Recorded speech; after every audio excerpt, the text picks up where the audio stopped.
예배드리겠습니다. 아니 다 안에 계신 것 같아. 뭐 하고 계시다고?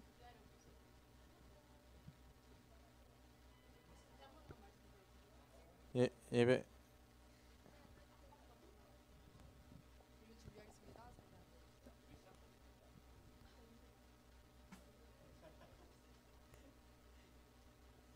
다들 자리에 착석해 주세요.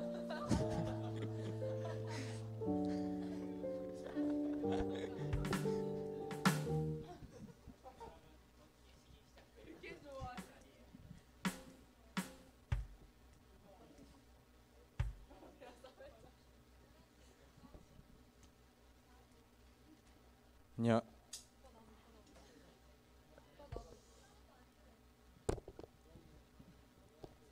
안녕하세요. 자, 저희 다 함께 일어나셔서 찬양 드리겠습니다.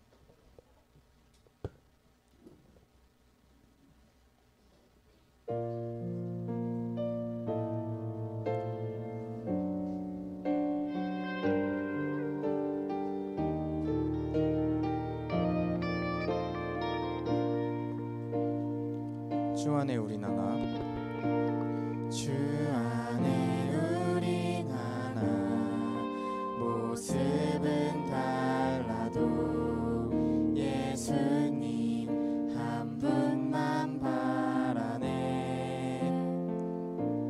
사랑과 선행으로 서로 격려해 따스함으로 보듬어가리.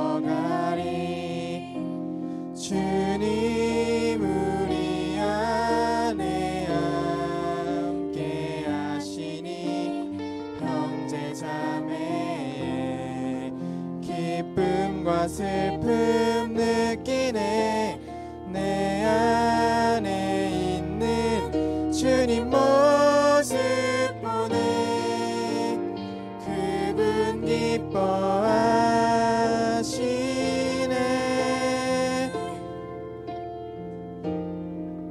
주님 우리를 통해, 주님 우리를 통해 계획하시니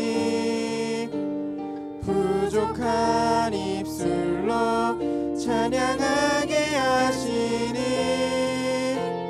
주님 우리를 통해 계획하시니 너를 통해 하실 일 기대.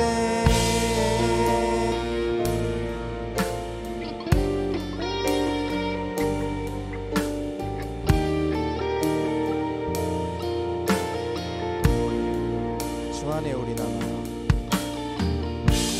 주 안에 우린 하나, 모습은 달라도 예수님 한 분만 바라네.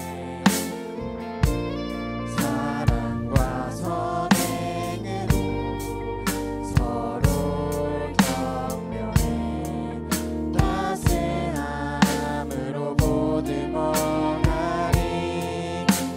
주님 우리 안에 함께 하시니 형제 자매의 기쁨과 슬픔 느끼네. 내 안에 있는 주님 모습 보네. 그분 기뻐하시네.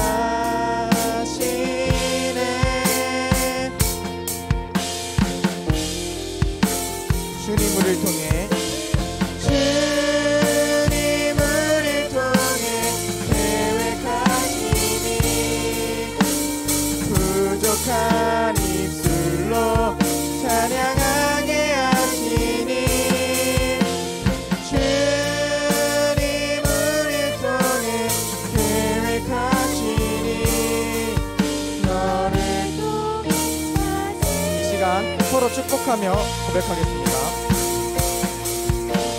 주님 우리를 통해 계획하시니 부족한 입술로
없네. 그가 나를 이끄시니 주 따르네. 그의 거리로 날 인도하네.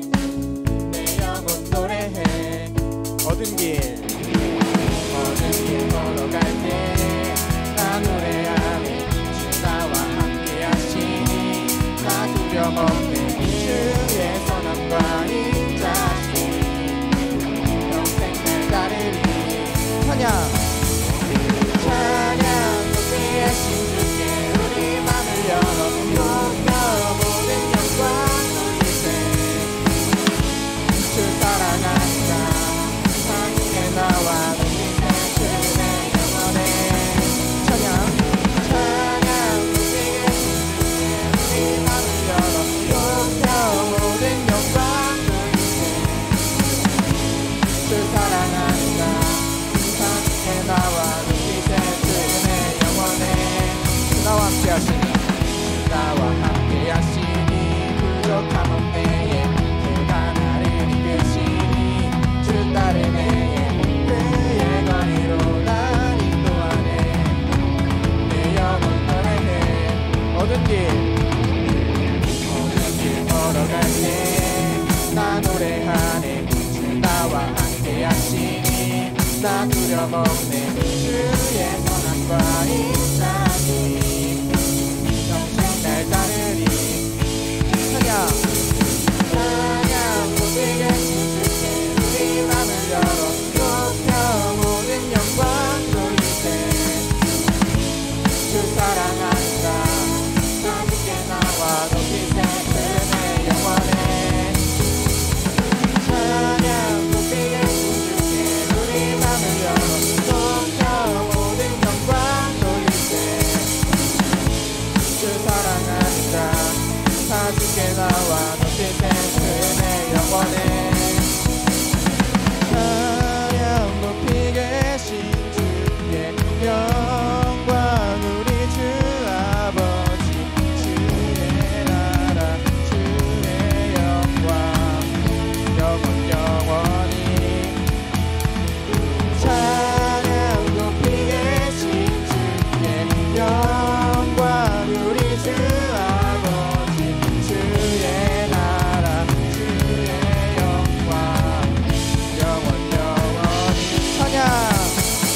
찬양 높이 계신 주께 우리 맘을 열어 높여 모든 영광 돌리세. 주 사랑한다 나 주께 나와 높이세. 그의 영원해. 찬양 높이 계신 주께 우리 맘을 열어 높여 모든 영광 돌리세. 주 사랑한다 나 주께 나와 높이세. 그의 영원해. 영광의 박수 올려드리겠습니다.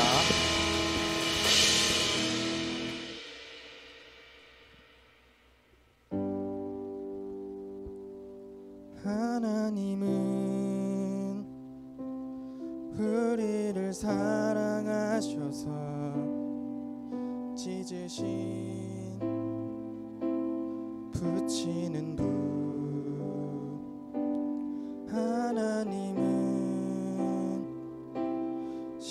신실하셔서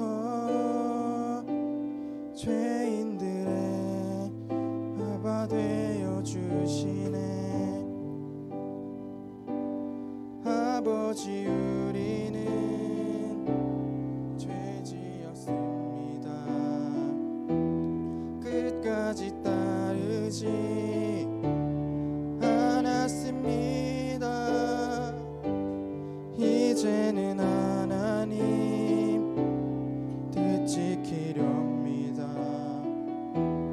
이마저 주님이 이루심입니다.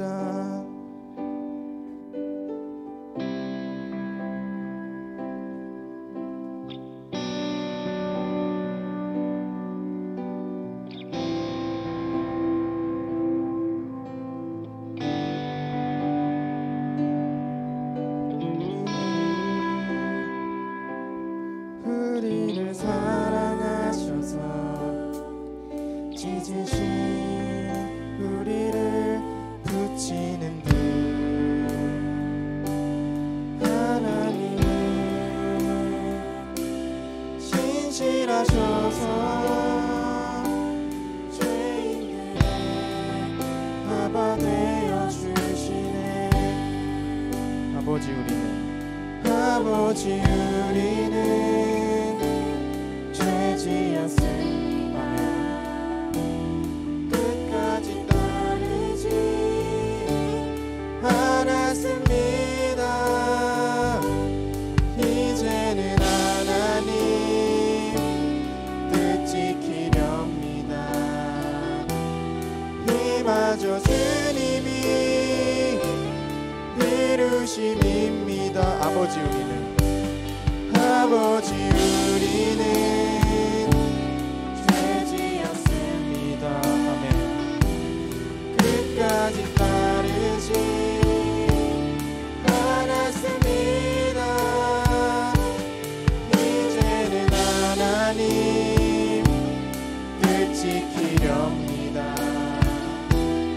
이마저 주님이 이루심입니다. 우리 모여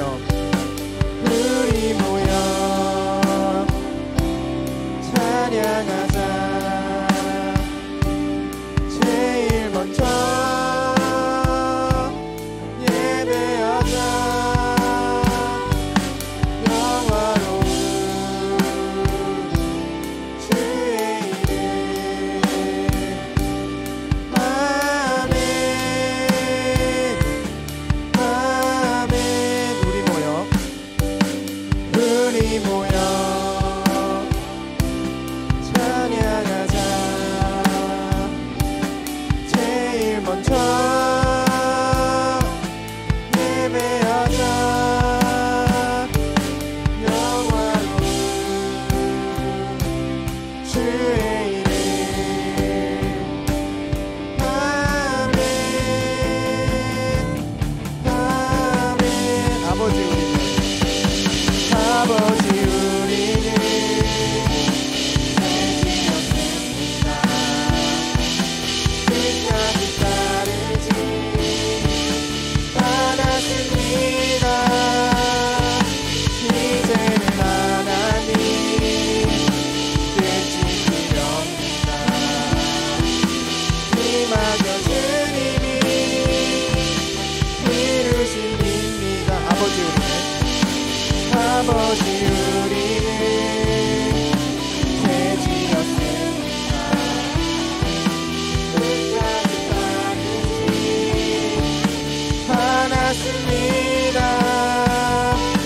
이제는 하나님 뜻 지키렵니다. 이마저 주님이 시간 목소리로만 고백하겠습니다. 아버지 우리는 죄지었습니다. 끝까지 따르지 않았습니다. 이제는 하나님 뜻 지키렵니다. 이마저 주님이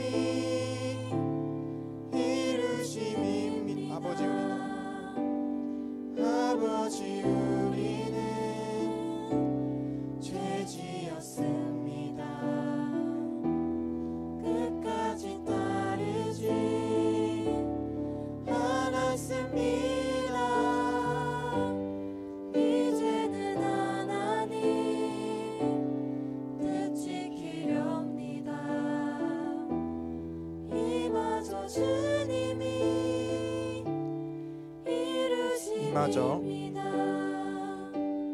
이마저 주님이 이루심입니다. 저희 이 시간 회개마저도 이루시는 하나님께 우리 죄를 용서해 달라고 간절히 기도하며 나아가겠습니다. 하나님 아버지, 이 시간 저희 죄를 모두 용서해 주세요. 주님, 정말 회개가 우리의 것으로 생각되었던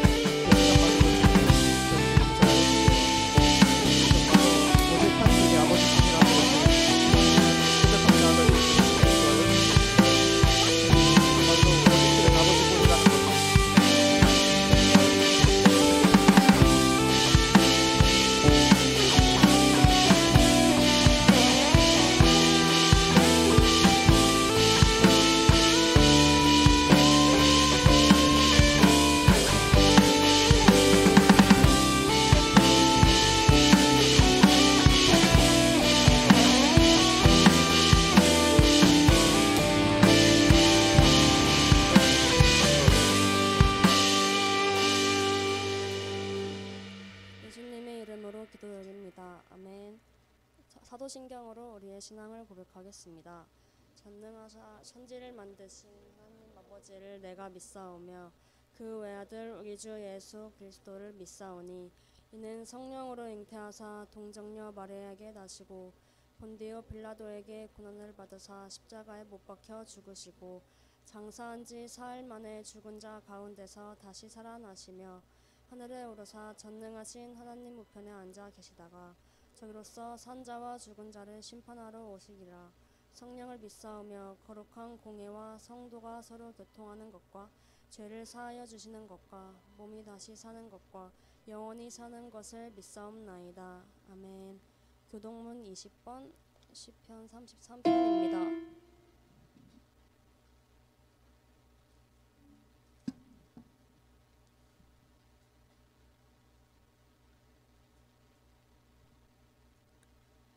너희 의인들아 여호와를 즐거워하라. 찬송은 정직한 자들이 마땅히 할 바로다. 새 노래로 그를 노래하며 즐거운 소리로 아름답게 연주할지어다.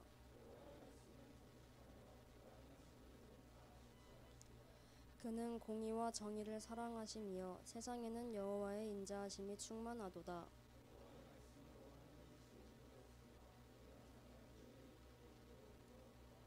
그가 바닷물을 모아 무더기같이 쌓으시며 깊은 물을 곳간에 두시도다. 여호와를 두려워하며 세상의 모든 거민들을 그를 경외할지어다. 이 시간 전도사님께서 기도하시겠습니다.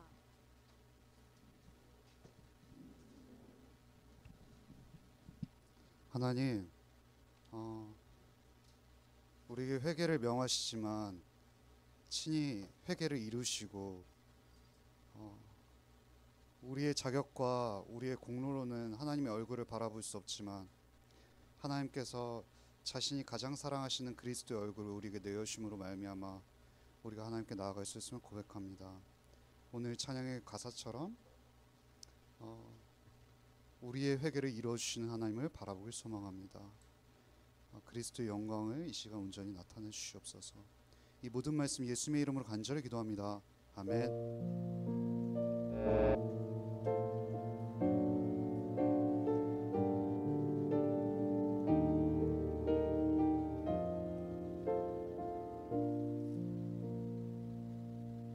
네, 여러분 다 일어나셔서 시편 51편 7절에서 9절 말씀 함께 합독하도록 하겠습니다.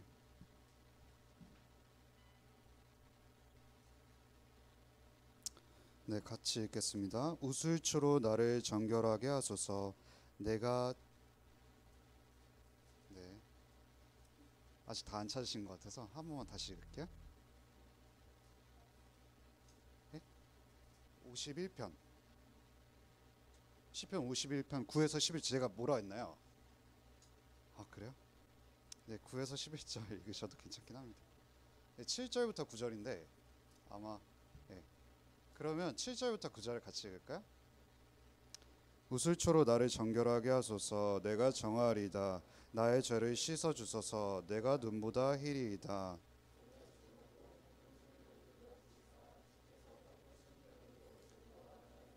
주의 얼굴을 내 죄에서 돌이키시고 내 모든 죄악을 지워 주소서. 네, 여러분 저희 축복하겠습니다.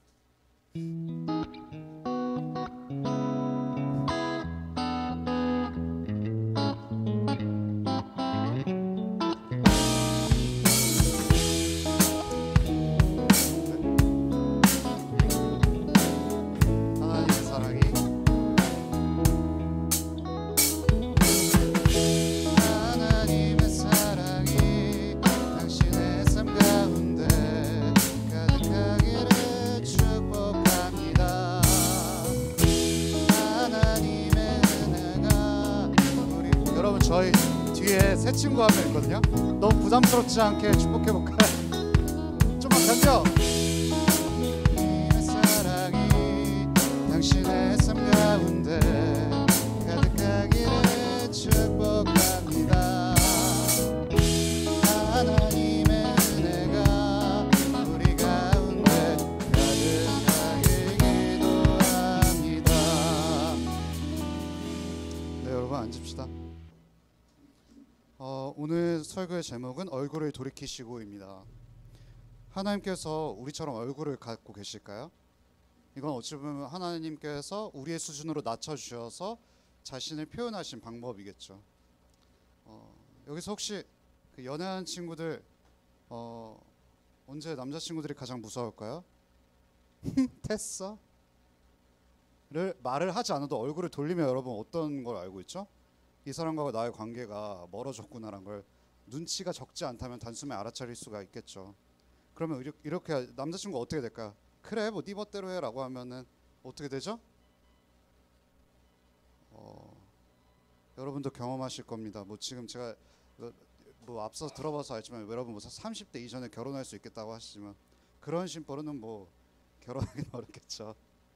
얼굴을 돌이켰으니까 방법은 뭘까요? 야 나 좀 봐봐, 우리 대화 좀 해야 되지 않겠어? 라고 하는 게 얼굴을 돌이켜 달라는 표현이겠죠. 얼굴을 돌이키는 건 뭘까요? 우리 사과하자라는 거죠. 관계를 회복하자라는 것입니다. 여러분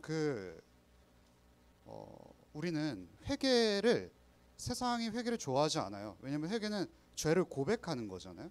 그러니까 죄를 고백한다는 건 나의 연약함과 약함을 인정하는 거기 때문에 강함을 추구하는 세상 속에선 회개는 굉장히 약함의 대표적인 상징이죠. 하지만 우리가 회개라는 감정은 그리스도인뿐만이 아니라 비그리스도인들조차도 죄책감에서 벗어나올 수 없다라는 것을 여실히 느낄 수 있습니다. 여러분 혹시 표도르 도스토옙스키라는 사람 아시나요? 뭐 저도 몰라요 잘. 죄와 벌이라는 작품은 아세요? 혹시 들어는 보셨죠? 죄와 벌이라는 작품을 제가 간단히 소개하자면 이렇습니다. 가난한 대학생인 라스콜리니코프가 자신이 인간의 법, 즉 옳고 그름을 초월한 초인이라고 생각한 거예요. 혹시 여러분 어떤 존재를 생각하면 좋냐면 마블의 타노스를 생각하면 좋아요. 타노스는 어떤 사람이죠? 일단 우리 인간의 도덕법이 중요한 게 아니라 그냥 이 죄악 덩어리, 쓰레기인 인간들을 몇 명은 없애버려야 이 세상이 돌아갈 수 있겠다라고 한 스스로가 법을 만든 사람인 거잖아요. 그러니까 난 초인이야라고 생각하는 게 타노스였죠. 이 라스콜리니코프가 인간 세상의 도덕은 자신에게 적용되지 않는다고 생각한 거예요. 그리고 가난하고 그리고 탐욕스럽고 전당포인 노파를 발견한 거예요. 그러니까 정의 구현을 하려고 이 사람이 그냥 죽여버린 거죠. 그러면 이제 라스콜리니코프는 인간의 도덕법으로 생각한 게 아니니까 뭔가 죄책감을 느끼지 말아야 되잖아요. 그런데 이 사람이 죄책감에서 헤어나올 수가 없는 거예요. 악인을 죽였다는 정의감이 불타올랐지만 내가 사람을 죽였다는 그 살해감으로부터는 자유로울 수 없었던 거죠. 그러자 근데 너무나도 재밌게도 그가 사랑에 빠지는데 매춘부 소냐라는 사람이랑 사랑을 빠지면서 그 사람에게만큼은 내가 자유할 수가 있는 거예요. 그러면 사랑에 빠지면 자유함을 느낄 수가 있거든요. 이 사람이 나를 받아줄 수 있을 거라는 기대감이 있으니까요. 그러니까 소냐에게 이제 자신의 죄를 회개하기 시작하는 거예요. 내가 바로 그 고리대금 업자 노파와 그 여동생 리자베타를 도끼로 살해하고 돈으로 훔친 사람입니다라고 솔직하게 고백을 한 거죠. 그러자 그 라스콜로니코프가 이전에는 경험하지 못한 자유함을 느끼기 시작한 거예요.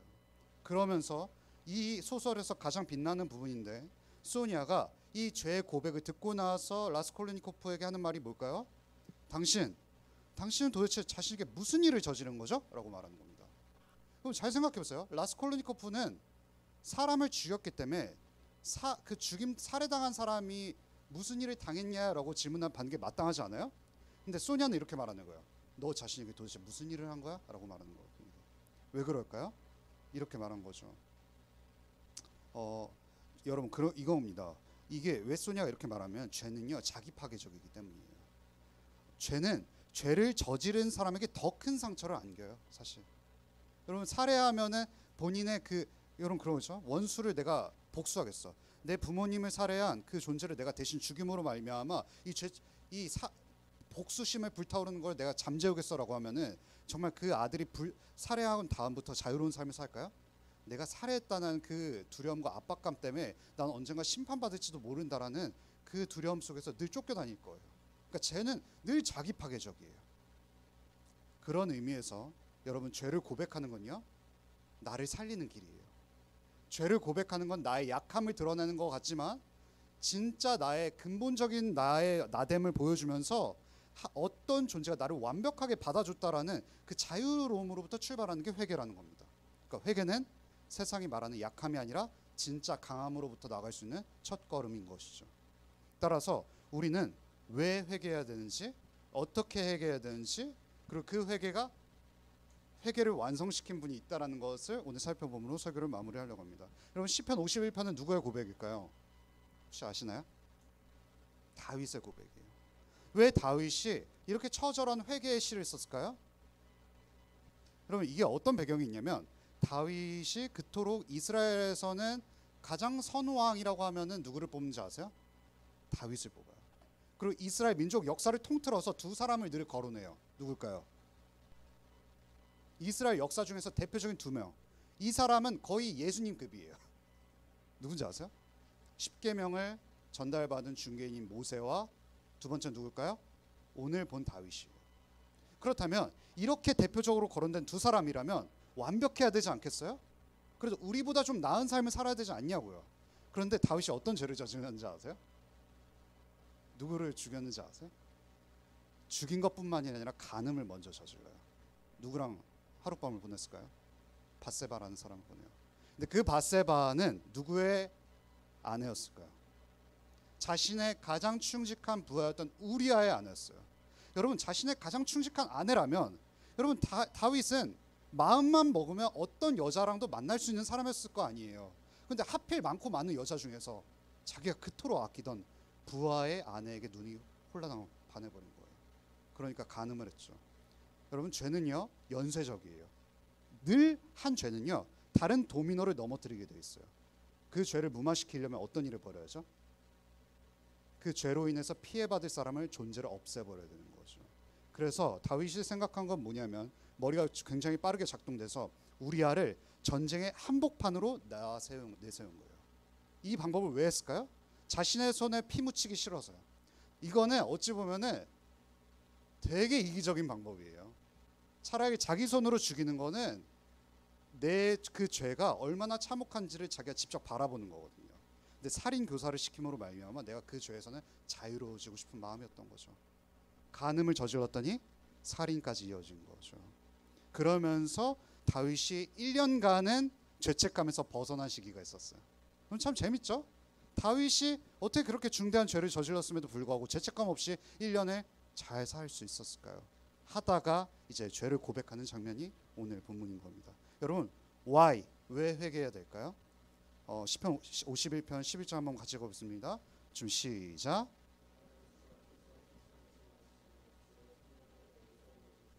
우리 왜 회개해야 될까요? 회개의 중요한 목표는 뭐냐면요. 죄는요. 누구를 분리시키는 걸까요? 인간과 하나님을 분리시키는 게 죄입니다.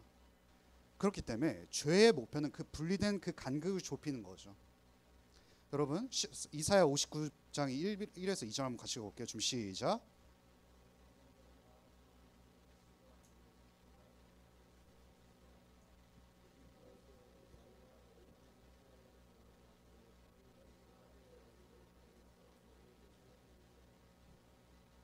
이사야 이 아저씨가 죄에 대한 회개를 하면서 어떤 표현을 하냐면 이렇게 말하죠. 너희 죄가 너희 죄가 그의 얼굴을 가렸다고 말합니다. 그럼 그의 얼굴은 누굴까요? 너희 죄는 이스라엘의 죄를 말하는 거였죠. 그의 얼굴은 이스라엘의 주인이신 여호와 하나님을 가리키는 거였죠. 이스라엘 백성들이 죄 지었으니까 여호와 하나님의 얼굴이 마치 태양이 무슨 일식에 가리듯이 그렇게 가려버렸다라는 겁니다. 그런데 이 다윗은 이거를 어떻게 표현했냐면 나를 주 앞에서 쫓아내지 말라고 말했습니다.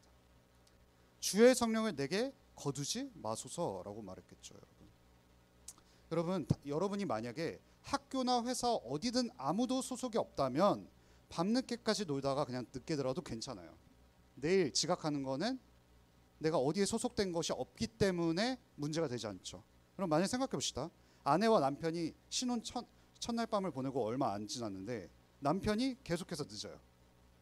이거는 잘못을 한 것과 아닐까요? 잘못을 한 거죠. 왜냐면 가정에서 기다릴 아내를 생각하지 않는 거죠. 나는 아내에게 이제 소속된 존재인데 그 소속된 존재를 잊고 여전히 싱글처럼 밤에 춤추고 술퍼 마시면 그건 나의 소속감을 잃어버린 거죠. 여러분, 왜 우리는 죄를 지었을 때 회개하려고 하지 않을까요? 나의 소속감을 망각했기 때문인 거예요. 늘 내가 자유로운 존재라고 생각하면 내 멋대로 사는 건데 나는 하나님께 소속되었다는 어찌 보면 기쁜 속박을 느끼지 못할 때 우리는 회개하지 않는다는 거죠. 여러분, 하나님과의 깊은 관계를 인식하고 있는 사람의 특징은 뭔지 알아요?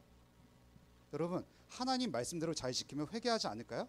난 죄 지은 거 없으니까 회개를 자주 하지 않아도 돼라고 생각할 수 있지만 하나님과의 관계가 가까운 사람들의 첫 번째 특징은요, 자주 회개한다는 거예요. 그럼 제가 그렇게 말씀드리고 싶어요. 전도사님 너무 저는 회개를 자주 해요. 축하합니다. 당신 하나님의 자녀입니다. 회개를 잘하는 사람들의 특징은 뭔지 아세요? 하나님을 사랑하는 사람의 특징은 하나님께 회개하는 속도가 빠르다라는 거예요. 죄를 짓고 나서 그냥 그 자리에서 낭망한 채 머물러 있는 것이 아니라 나는 하나님의 자녀가 아닌가라고 절망 속에 있는 것이 아니라 나를 있는 모습 그대로 받아줄 수 있는 존재에게 빠르게 가는 거죠. 여러분, 그래서 부모님들도 그걸 좋아하세요. 부모님과 자녀는 싸울 수밖에 없죠. 싸우면은 부모님이 원하는 자녀의 상이 뭔지 아세요? 텅 문 닫고 그냥 안 나오는 자녀가 아니라 문을 좀 닫더라도 금방 나와서 엄마 용돈 주세요 라고 말하는 자녀를 더 좋아하는 겁니다. 부모님도 그렇지 않으신가요? 뚱하니 있는 것보다 엄마 화 풀어요 이렇게 하는 게 더 좋은 자녀의 모습이겠죠. 여러분, 만약 당신이 누군가의 휴대폰을 부쉈습니다. 전도사님 수련회 또 오라 그래. 팍! 그러면 당신은 1차적으로 누구에게 잘못한 걸까요? 휴대폰에게 잘못한 걸까요? 휴대폰이 얼마나 아팠을까? 아니겠죠. 휴대폰의 주인에게 죄를 고백하는 거겠죠. 여러분, 시편 51편 4절 한 번만 읽어보겠습니다. 좀 시작. 내가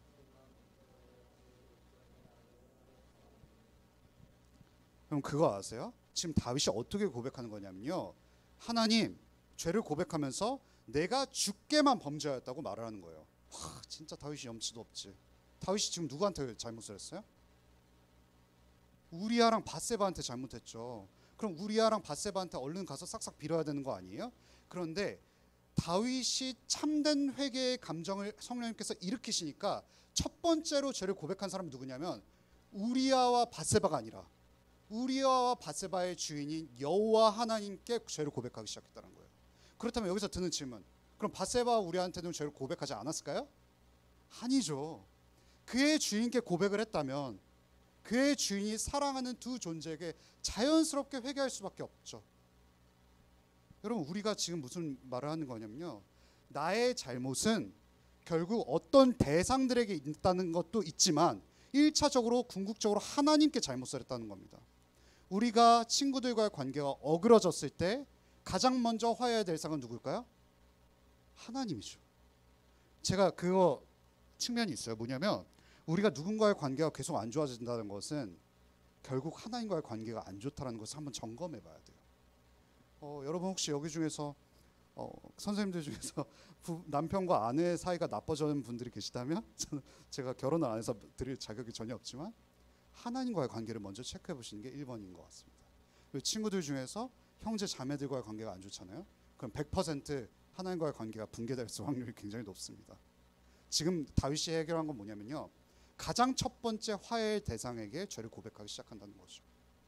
여러분, 그러면 우리가 왜 회개해야 된다는 걸 알았기 때문에 하오 회개를 좀 보도록 하겠습니다.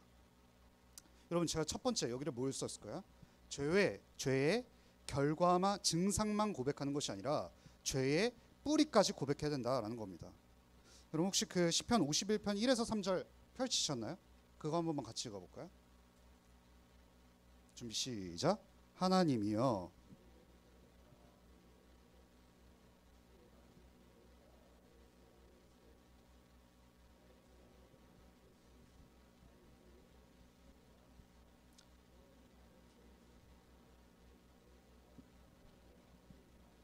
여러분, 1절에서 3절에 지금 죄를 가리키는 표현들이 반복해서 등장하거든요. 좀 다르게 죄를 죄악, 죄가라는 단어를 사용해서 다양하게 묘사하는 거예요. 아니, 그냥 다윗이 하나님 나 죄 지었습니다라고 고백하는데 왜 이렇게 다른 단어들을 사용하면서 죄를 고백했을까요? 이건 무슨 말이냐면요, 죄악, 죄가는요, 구약 성경에서 죄를 가리키는 단어를 몽땅 다 집어넣은 거예요. 여러분, 그렇지 않을까요? 남자친구가 여자친구에게 사랑을 고백할 때 그냥 나 너 사랑해만 고백하나요? 아니, 나 너 좋아해, 뭐 꽃보다 아름다운 당신이야, 뭐 이런 식으로 표현할 거 아니에요.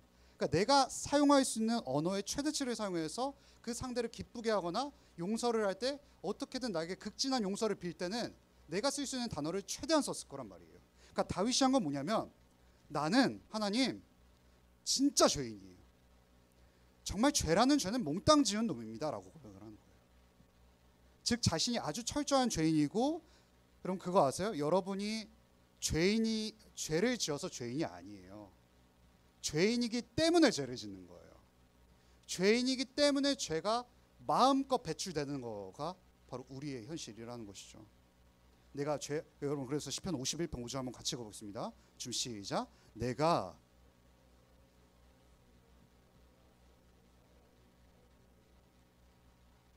지금 정말 재밌게도요, 우리는 회개할 때 진짜 내 자아를 찾을 수가 있어요. 제가 그 존경하는 제 모교회 목사님, 그 화정보 목사님께서 자주 쓰는 표현인데요, 우리는 모태 죄인이라 그래요. 어머니 모태부터 태어난 죄인이라고요. 우리 늘 그렇죠. 내가 당장 죄 지었을 때 그때 죄인처럼 느껴져요. 근데 여러분은 너무나도 놀랍게도 어머니의 그 유전자의 DNA로 있을 때부터 죄인이었어요. 그렇기 때문에 죄 짓는 거죠. 그래서 우리는 항상 그래요. 죄를 회개할 때 제가 어떤 죄를 졌습니다, 하나님 용서해 주세요라고 고백하는데, 우리가 회개를 정말 깊이 있게 회개하려면 하나님 저는 모태로부터 태어난 죄인입니다라고 고백하는 게 첫 번째라는 거예요. 저의 존재를 아시죠, 하나님? 제가 이런 놈이에요. 하나님께서 너무 잘 아시잖아요. 그러니까 당신의 얼굴을 돌려주세요라고 말해야 되는 거죠. 여러분, 다윗은요 밧세바를 범하고 그의 남편도 죽었죠. 그리고 여러분, 그 사이에 아이도 태어났어요. 그러니까 밧세바와 다윗의 새로운 아이가 태어났는데 1년이 지난 시점인데, 이때 누가 찾아오냐면 회개할 줄 모르는 다윗에게 하나님께서 한 사람을 보냈어요. 누굴까요? 선지자 나단이라는 사람이에요. 선지자 나단이라는 사람이 오면서 어떤 걸 하냐면, 사무엘하 12장 5절 한번 같이 가보겠습니다. 좀 시작. 노아여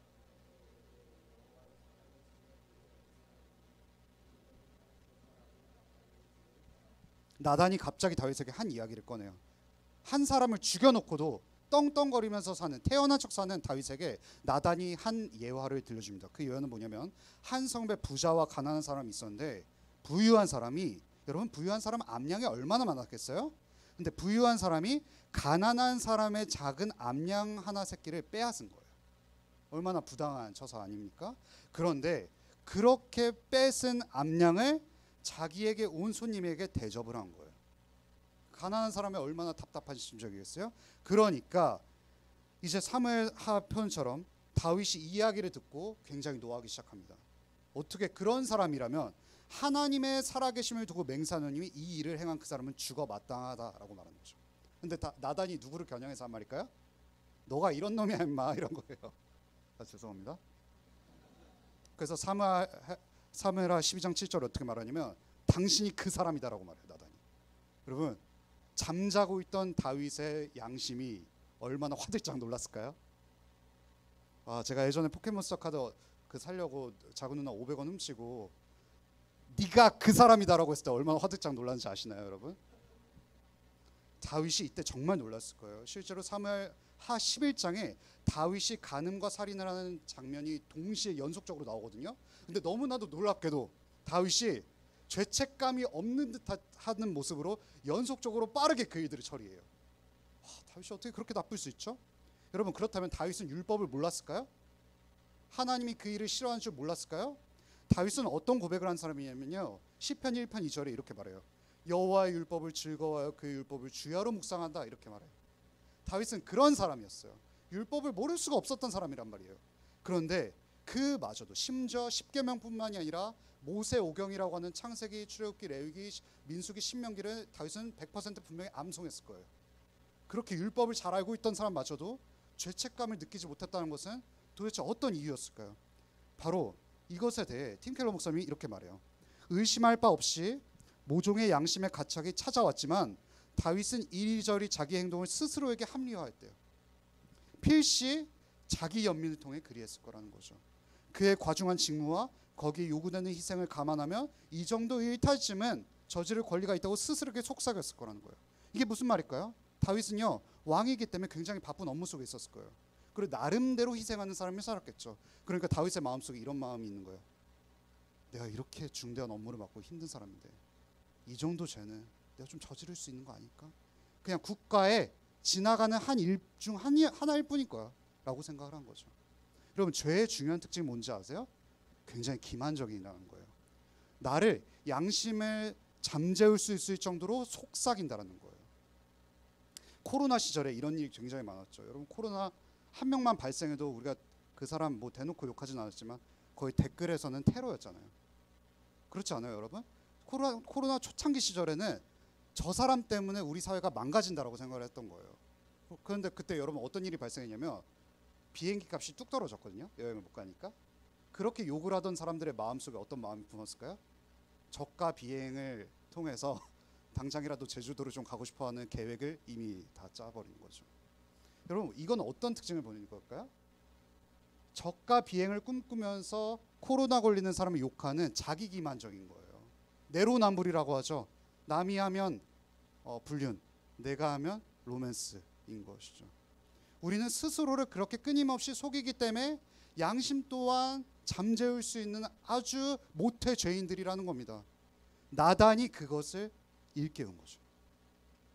여러분, 그렇기 때문에 우리는 하나님의 그러한 회개의 응답 속에서 어떤 걸 했냐면 죄의 증상들을만 고백하는 것이 아니라 내가 뿌리 깊은 죄인이야, 내가 얼마나 기만적이고 나 스스로를 얼마나 잘 속일 수 있는 사람인지를 고백해야 된다는 거죠. 여러분, 감기가 걸렸어요?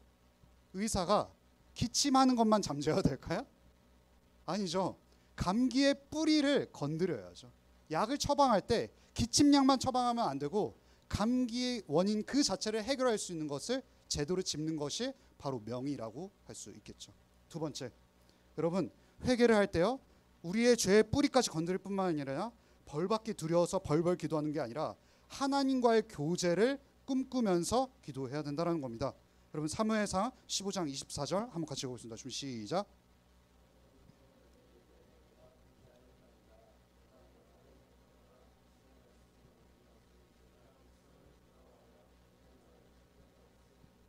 다윗이 이전 왕이 누군지 아시나요? 여러분 아시죠? 이스라엘의 2대 왕은 다윗이고 1대 초대 왕은 누구죠? 사울입니다. 사울이 하나님과의 교제가 굉장히 잘 이루어졌던 사람인데 양심이 죄로 인해서 잠재워졌던 거예요. 그러니까 어떤 일이 발생하냐면 사무엘상 15장에 이스라엘과 아말렉과의 전투가 일어나기 시작합니다. 근데 이때 당시는 어떤 게 있었냐면 이 싸움들, 아말렉과 이스라엘의 싸움은 신들의 싸움이라고 생각했어요. 아말렉의 신과 이스라엘의 신인 여호와의 하나님께서 싸우는 신이기 때문에 이 싸움의 승리는 결국 누구의 승리일까요? 여호와 하나님의 승리인 거겠죠. 그런데 여호와 하나님의 승리를 축하하면서 이 승리의 전투가 끝난 다음에 그 전투를 이끈 왕이 다시 모국인 이스라엘로 돌아갔을 때 어떤 일을 펼칠까요? 개선행진을 하겠죠. 그럼 혹시 그 로마 영화 뭐 배너 이런 거 안 봤죠? 그렇죠. 그 세대가 아니니까. 로마 장군이 전투를 승리하고 로마 제국으로 돌아왔을 때 개선 행진 연례를 펼칩니다. 그러면 그때 마차를 탔을 거 아니에요? 마차 앞에 늘 앞에 둔 사람이 있었어요. 누굴까요? 적국을 승리로 해서 사로잡힌 포로들을 앞에 이렇게 항상 배치했다고 해요. 왜 그랬을까요? 이들의 처절함을 보면서 우리의 승리가 얼마나 컸고 내가 이 전쟁의 승리를 이끈 바로 그 장군입니다라는 것을 개가행진 때 보여주는 거죠. 그러면 어떤 일이 벌어질까요? 그 장군은 전 국민의 인정을 받겠죠. 그럼 여러분 어때요? 그 We are the champion 이거 그 월드컵 2002년 때 아세요? 월드컵 2002년의 주역인 4강 그 멤버들이 차를 타면서 거스 히딩크가 그 뭐죠? 그 차 뚜껑을 열고 이렇게 막 했단 말이에요. 그러면서 전 국민의 그 지지와 환호성을 받을 때 마치 내가 어떤 사람이 된 걸까요? 그 사람은 거의 신이에요, 그냥. 그 자부감 때문에 그 사람은 도취한다고요, 자아 도취한다고요. 사울도 마찬가지 심보가 있었던 거예요. 하나님께서 분명히 말씀하셨어요. 너 그렇게 개가 행진하면 네가 신인 줄 안다. 그러니까 아말렉에 승리하고 그 모든 사람들을 진멸하라고 그랬어요. 한 사람도 남김없이. 근데 사울의 마음속에 신이 되고 싶은 마음이 있었던 거예요. 그러니까 전리품들과 사람들을 남겨뒀던 거예요. 하나님의 명령을 어기고. 그러면서 개가행진을 할 때 그 포로들을 앞에 한 거죠. 그러니까 사울이 얼마나 마음이 높아졌겠어요. 그 찬양을 받으면서. 그러자 선지자 사무엘이 나단처럼 사울을 책망하기 시작한 거예요. 그런데 이 15장 24절은 뭐냐면 사울이 너무 화들짝 놀란 거예요. 이러면서 이러죠. 사울이 사무엘에게 이르되 내가 범죄하였나이다. 내가 여호와의 명령과 당신의 말씀을 어긴 것을 내가 백성을 두려워 그들의 말을 청종하였습니다. 사울이 어떻게 고백하죠? 맞습니다. 내가 하나님이 무섭지 않고 백성들의 인정을 못 받을 거가 두려워서 하나님의 말씀을 어겼다라고 지금 말을 하는 거예요. 여러분 근데 이게 사울이 진짜 회개일까요? 아니에요. 왜 그런지 아세요? 사무엘상 15장 25절 한번 같이 읽어보겠습니다. 준비 시작. 뒷페이지예요.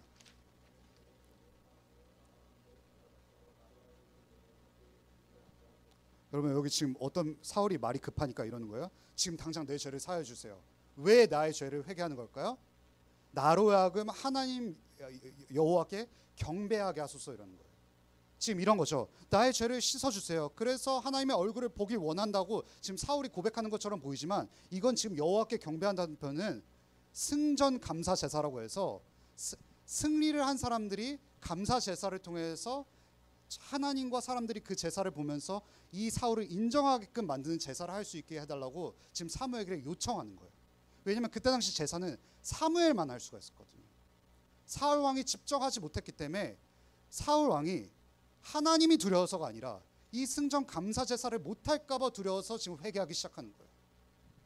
여러분 제가 학생 시절 때 되게 자주 했던 건데요. 시험 직전에 주일을 예배를 빼먹은 적이 한 번도 없어요. 왜 그랬을까요? 경건했기 때문일까요? 저를 보면 경건하지 않다는 거 너무 잘 아시죠? 시험 직전에 주일 예배를 빠지면 하나님이 진노하셔서 치실 거라고 생각했던 거예요. 가뜩이나 5등급인데 그래도 시험 하루 전날에 뜨겁게 기도하면 3등급으로 올려주시지 않을까. 네. 제가 일주일 중에 경건의 모양을 가장 잘 갖춘 날은 언제일까요? 경건의 모양 가장 그래도 거룩해 보일 때 언제일까요? 제가 이제 시험은 안 보니까 저도 시험 보긴 하는데 토요일 아니겠어요? 설교하기 전날? 설교하기 전날만큼은 유튜브에서 자극적인 영상을 좀 피해야죠. 왜 그럴까요? 설교하다가 벼락 내릴까 봐요. 팍! 하나님 눈이 안 보여요. 이럴까 봐. 그렇지 않겠어요, 여러분? 네가 감히 설교단에서. 하지만 여러분, 제가 그런 죄를 저질렀음에도 불구하고 지금 눈이 떠져 있다는 건 회개가 그런 게 아니라는 거겠죠, 여러분. 여러분, 이게 바로 신앙생활이 종교적인 거예요. 기독교인들 빼고는 다 이렇게 신앙을 생활해요, 여러분. 불교도 그렇고요, 이슬람도 그렇고요. 모든 다른 종교는 신에게 벌을 받을까 봐 두려워서 벌벌 떠는 기도지만 여러분 아시죠? 제가 자주 하는 말씀이지만 여러분 부모님께 잘못하고 동사무소 써서 주민등록 등본 뜨면 이름이 삭제됩니까, 여러분? 그럴 일이 없죠. 그게 아니라 하나님과의 관계를 좁히기 위해서 회개하는 거겠죠, 여러분. 죄의 본질은요, 하나님께 반역했다라는 것부터가 시작이 되는 겁니다. 다윗의 시선은 자아로부터가 아니라 하나님께로 옮겨지는 거예요. 사울도 죄인이고 다윗도 죄인인데, 다윗이 그나마 깨어 있었던 죄인인 건 뭐냐면, 내가 사람들의 인정을 못 받을 것 같아서, 하나님의 벌로 인해서, 진노로 인해서 그 진노의 결과가 두려워서 회개했기 때문이 아니라 하나님과의 관계가 멀어질 것 같아서 두려웠다는 것이죠. 그래서 할 수 있었던 고백, 사무엘하 12장 23절 한 번만 해보겠습니다. 좀 시작.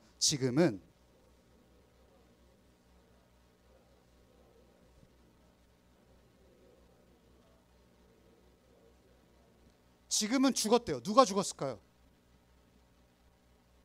맞습니다. 아들이 죽었어요. 그토록 어떻게 해서든 빼앗으려고 했던 밧세바를 빼앗아서 난 작품이 누구예요? 그의 아들이었어요. 1년 동안 자랐을 거예요. 제가 아기를 안 낳아봐서 모르는데 아기가 제일 예쁠 시기가 언젠가요? 1년 아니겠어요? 1년? 말 안 할 때. 모태 죄인이 말하기 직전에 이럴 때 제일 예쁠 때잖아요. 근데 제일 예쁠 때 하나님께서 다윗을 돌이키기 위해서 그 아들을 죽여야만 했던 거예요. 그랬을 때 만약에 아들을 죽여서 진노로 벌벌 떨 것 같아서 회개했다면 다윗은 어떻게 됐어요? 어떻게 하나님이 나한테 그럴 수 있어요? 라고 하겠죠. 그런데 지금 다윗은 하나님과의 관계가 1번이었던 거예요. 그러니까 이렇게 고백할 수 있었죠. 지금은 죽었습니다. 내가 지금 시카라? 그 아들이 나에게 다시 돌아올 수 없습니다. 나는 그에게 가려니와 그는 내게 돌아오지 못합니다. 이게 무슨 편일까요? 내가 천국에 가기 전까지 우리 아들 이 육신의 땅에서 볼 수 없다라는 거예요. 그럼에도 불구하고 다윗이 참된 회개를 할 수 있었던 이유는 무엇일까요? 그 아들을 나중에 천국에서 만날 수 있을 거라는 확신이 있었던 것이죠. 그리고 나에게 지금 당장 중요한 거는, 물론 아들과의 관계도 너무 중요하지만 지금 먼저 회복해야 될 것은 하나님과의 관계가 1번이었다는 겁니다. 그렇기 때문에 다윗은 다시 하나님의 집으로 돌아올 수 있었던 거겠죠. 여러분 시편 51편 9에서 10절 한 번만 읽어보겠습니다. 좀 시작. 주의 얼굴을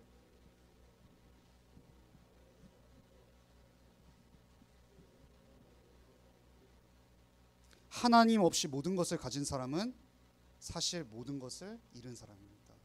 하나님 아무것도 없어도 하나님을 가진 사람이라면 이미 모든 것을 소유했습니다. 이것을 알았던 다윗이기 때문에 지금 당장 내 전부였던 아들, 1년밖에 안 된 아들이 죽었지만 하나님을 소유했기 때문에, 하나님과의 관계가 회복됐기 때문에 나는 모든 것을 얻었다고 지금 고백할 수 있었던 거죠. 그렇다면 세 번째 회개의 특징은 뭘까요? 내가 모태 죄인이라는 것을 고백하고, 내 뿌리가 죄인이라는 것을 고백하고, 두 번째 하나님과의 관계를 좁히기 위해서 기도하고, 회개의 가장 꽃이라고 할 수 있는 십자가를 바라보면서 용서를 구해야 된다는 겁니다. 여러분 시편 51편 7에서 9절 한번 읽어보겠습니다. 좀 시작. 우슬초로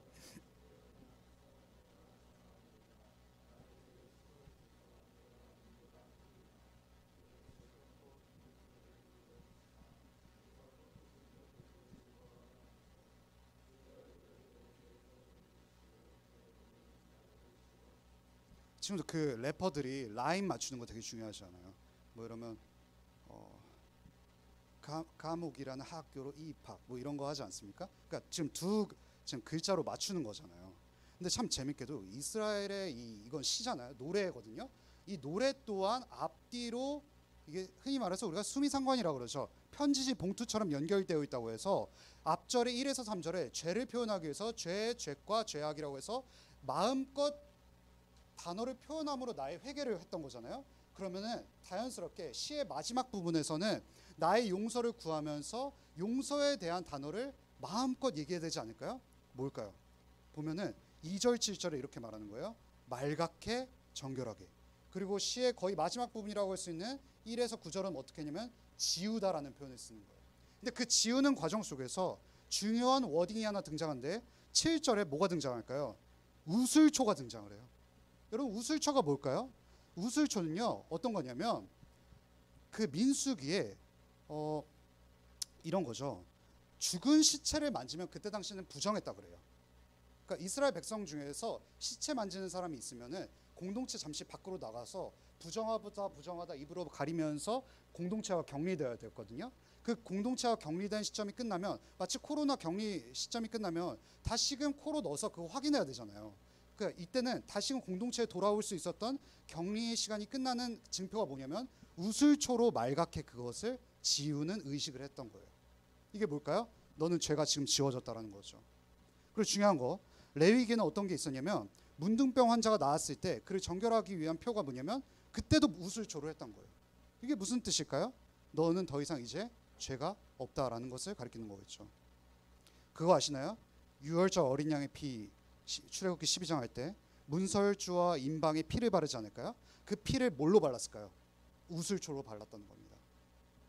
여러분, 우리의 죄를 진정하게 말갛게 씻어줄 분이 누굴까요? 그리스도에서 유월절 어린 양의 진정한 영원한 단번에 제사를 드신 예수 그리스도의 피 아닐까요? 그 피가 바로 우슬초랑 연결이 된다는 거죠. 지금 다윗은 어떤 게 고백하는 걸까요? 여러분, 그 궁금하죠? 구약 백성들은 어떻게 구원받을지. 구약 백성들은 예수님 못 봤잖아요. 그렇지 않아요? 구약 백성들은 그럼 어떻게 구원받았을까요? 구약 백성들도 똑같이 예수님을 믿으면서 구원을 받아요. 그걸 어떻게 알 수 있을까요? 물론 우리보다는 예수 그리스도를 아는 지식은 적었겠죠. 예수님께서 공생의 기간은 30년 하시고 3년을 하고 모든 율법을 다 지켜서 우리의 완전한 구속자가 되셨을 거라는 사실은 완벽히 우리보다 세세히는 모르겠죠. 하지만 구약 백성들도 하나님, 성령 하나님께서 그들의 마음을 역사하셔서 너희 죄를 말갛게 씻어줄 밧세바와 우리아에게 행한 죄를 영원히 단번에 해결해 줄 메시아가 있다는 것을 다윗의 마음에 알려주신 방식으로 그 마음을 붙잡아서 그 그리스도를 믿음으로 말미암아 구약 백성들도 신약 백성들과 똑같이 구원을 받는다라는 거죠. 지금 여기서 그 우슬초라는 건 어떤 걸 상징하냐면 다윗이 나의 죄가 완벽히 해결될 그날을 바라보게 한다는 거예요. 다윗이 희미하게나마 자신의 죄를 회개하면서 나의 죄를 단 한 번에 우슬초보다 더 말갛게 씻어줄 그리스도를 바라보면서 회개 기도를 했다는 거죠. 여러분, 히브리서 9장 28절 한번 읽어보겠습니다. 준비 시작. 그리스도도 많은 사람의 죄를 담당하시려고 단번에 들임받으셨고. 여러분, 오늘 설교는 어떻게 죄를 회개해야 되는지에 대한 조금 자세한 설교였습니다. 근데 오늘 우리 그 찬양의 마지막 가사가 뭐죠? 뭘까요? 제가 지금 다 기억이 안 나는데. 회개를 하십시오. 하나님께서 그 회개를 이루십니다라는 고백인 거죠. 여러분, 굉장히 역설적이지 않나요? 회개를 하는 주체는 누구죠? 여러분과 저예요. 여러분과 제가 회개하는데 하나님께서 회개를 완성하신다는 거예요. 4세기의 교부였죠. 어거스틴 아저씨가 이런 표현을 했습니다. 내가 지킬 수 없는 명령을 하소서 하나님께서 이루실 것입니다 라고 고백합니다. 여러분, 우리가 그리스도를 믿은 이후에도 율법 잘 지키고 사시나요? 잘 못 지키죠. 그러면 이런 질문이 들죠. 못 지킬 율법 하나님께서 왜 명령하셨습니까? 하나님께서 이미 이루셨기 때문이에요. 그걸 알고 너가 마음에 감사의 제사를 드리면서 조금씩 그 한 발자국 나아가라는 거예요. 우리의 작은 그 회개의 손길을 하나님께서 완벽히 이루신다라는 거죠. 시편 51편 고린도후서 5장 21절 한 번만 같이 읽어보겠습니다. 준비 시작. 하나님이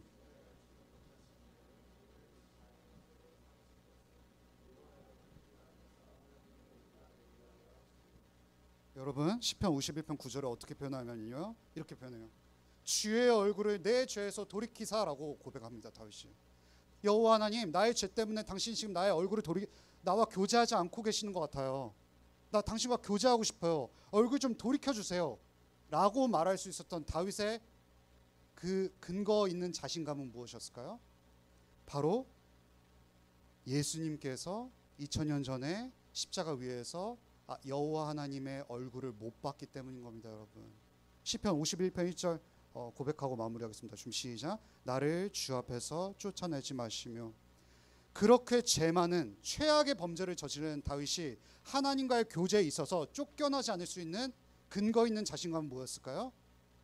2000년 전 십자가에서 예수님께서 사람에게 뿐만이 아니라 여호와 하나님과의 교제에서 잠시 잠깐 쫓겨나셨거든요. 그분이 친히 죄가 되셨어요. 죄의 그 자체가 되셔서, 그래서 어떤 신학자는 이렇게 표현해요. 십자가에서만큼은 가장 깨끗하신 어린 양이신 예수 그리스도께서 최악의 강간범처럼 여호와 하나님의 눈에 보이셨다고요. 왜 그랬을까요? 우리의 모든 죄가 예수 그리스도께 다 덮여버렸기 때문인 겁니다. 그분은 그 자체로 죄가 없으시지만 가장 오염물과 잔뜩 곰팡이 낀 셔츠를 입고 예수 그리스도 앞에 나아가서 죄의 그 자체가 되셨기 때문인 거죠. 그 잠깐의 순간 속에서는 예수님께서는 아버지의 얼굴을 볼 수 없었습니다. 그렇기 때문에 우리가 회개할 수 있는 근거 있는 자신감을 가질 수 있다는 것이죠. 여러분, 회개는요 나의 열정과 나의 노력과 나의 어떠함으로 이루는 것이 아닙니다. 예수 그리스도께서 가장 보고 싶어하던 그 얼굴을 못 봤기 때문에 우리가 그 회개의 자리로 당당하게 나아갈 수 있는 것이죠. 그 회개의 자리로 나아오는 여러분과 제가 되기를 소망합니다. 여러분, 제가 저희 한번 기도하고 반주 한 번만 해주실 수 있을까요? 그 마지막 찬양 반주 좀 해주실 수 있어요? 한번 같이 기도해 볼까요? 여러분, 참 제가 친구들과 상담하면서 하는 질문이 있어요. 뭐냐면 너가 생각하는 하나님은 어떤 이미지야? 라는 거죠. 그럼 자주 나오는 답변이 어떤 답변인지 아세요? 하나님은 무서우신 분이요, 하나님은 진노하시는 분이요, 하나님은 나의 죄 때문에 나를 받아주지 않을 것 같아요 라고 고백을 합니다. 여러분, 어찌 보면 회개는 뻔뻔함입니다. 어떤 근거를 둔 뻔뻔함이니까요. 그리스도께서 하나님의 얼굴을 못 보셨기 때문에 내가 그것을 믿는다면 하나님의 얼굴을 마음껏 볼 수 있다라는 근거 있는 뻔뻔함인 거겠죠. 여러분, 그 하나님을 좀 믿으셨으면 좋겠습니다. 그것을 믿으면 잠시 고백하겠습니다. 기도하겠습니다. 하나님 감사합니다.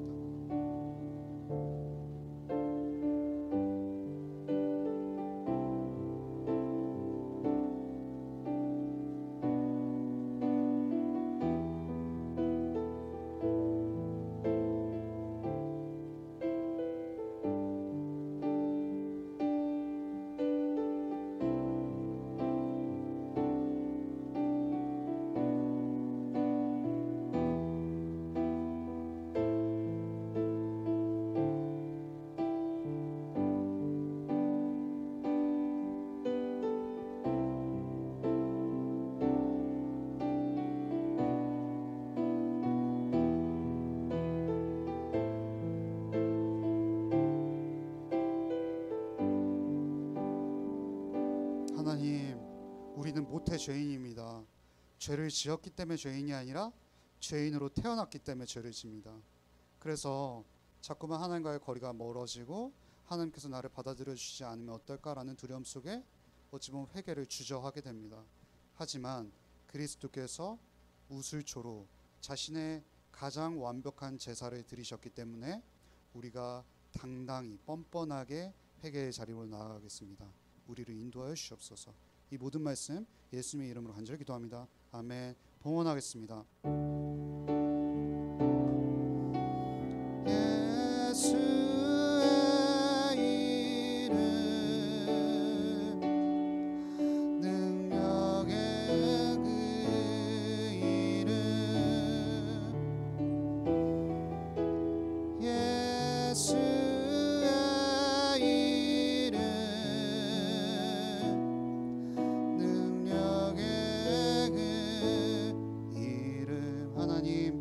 감사합니다.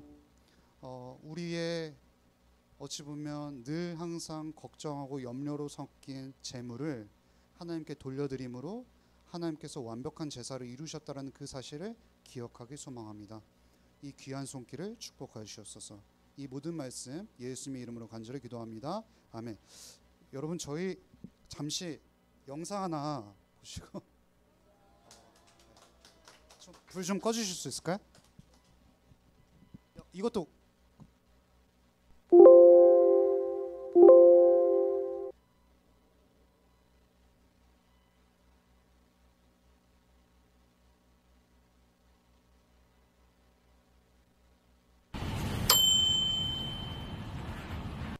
올해도 또 수련회 같이 말지 고민이야? 수련회 가고 싶은데 바쁜 척 튕기는 거 너무 뻔하지 않아? 재밌고 쉽고 집중해서 다 수련회에서. 참서, 너무 어렵게 생각하지 마. 수련회 와서 입으로 고백해. 하나님 사랑한다고. 에스더 말씀에 뜨겁게 기도하면서 반복, 또 반복. 그러다 보면 입에서 저절로 툭, 나도 모르게 툭, 툭. 처음엔 나도 설마 했지. 지금은 교회 국수 먹고 도망가던 친구들이 이제는 기도학교에 임원까지 툭. 진짜 기도가 되니까 단번에 수련회 만족도 1위. 그게 라몬교회 고등부야. 참서, 언제까지 튕기기만 할래? 이제 좀 가자. 너도 진짜 인생에 필요한 선택을 해봐. 네가 포기하지 않으면 하나님도 포기하지 않으셔. 야, 너도 수련하면 은혜 받을 수 있어.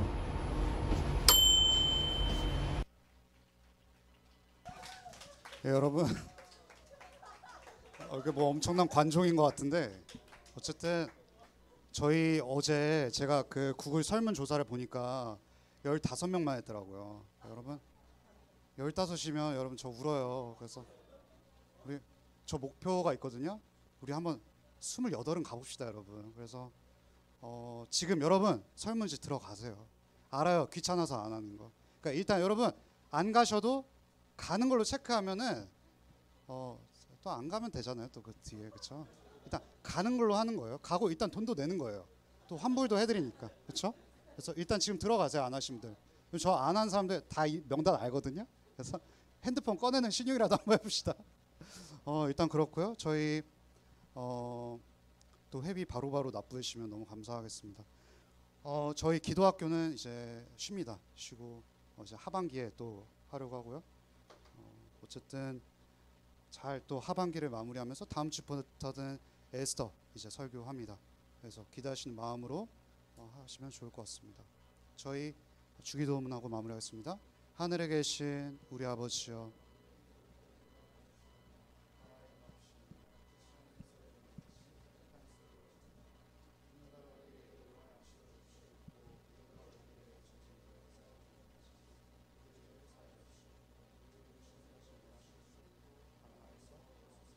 대개나라와 권세와 영광이 아버지께 영원히 있사옵나이다. 아멘. 오늘 못 오신 선생님들 분들이 계세요. 여러분 안희경 선생님이 지금 몸이 좀 안 좋으시거든요.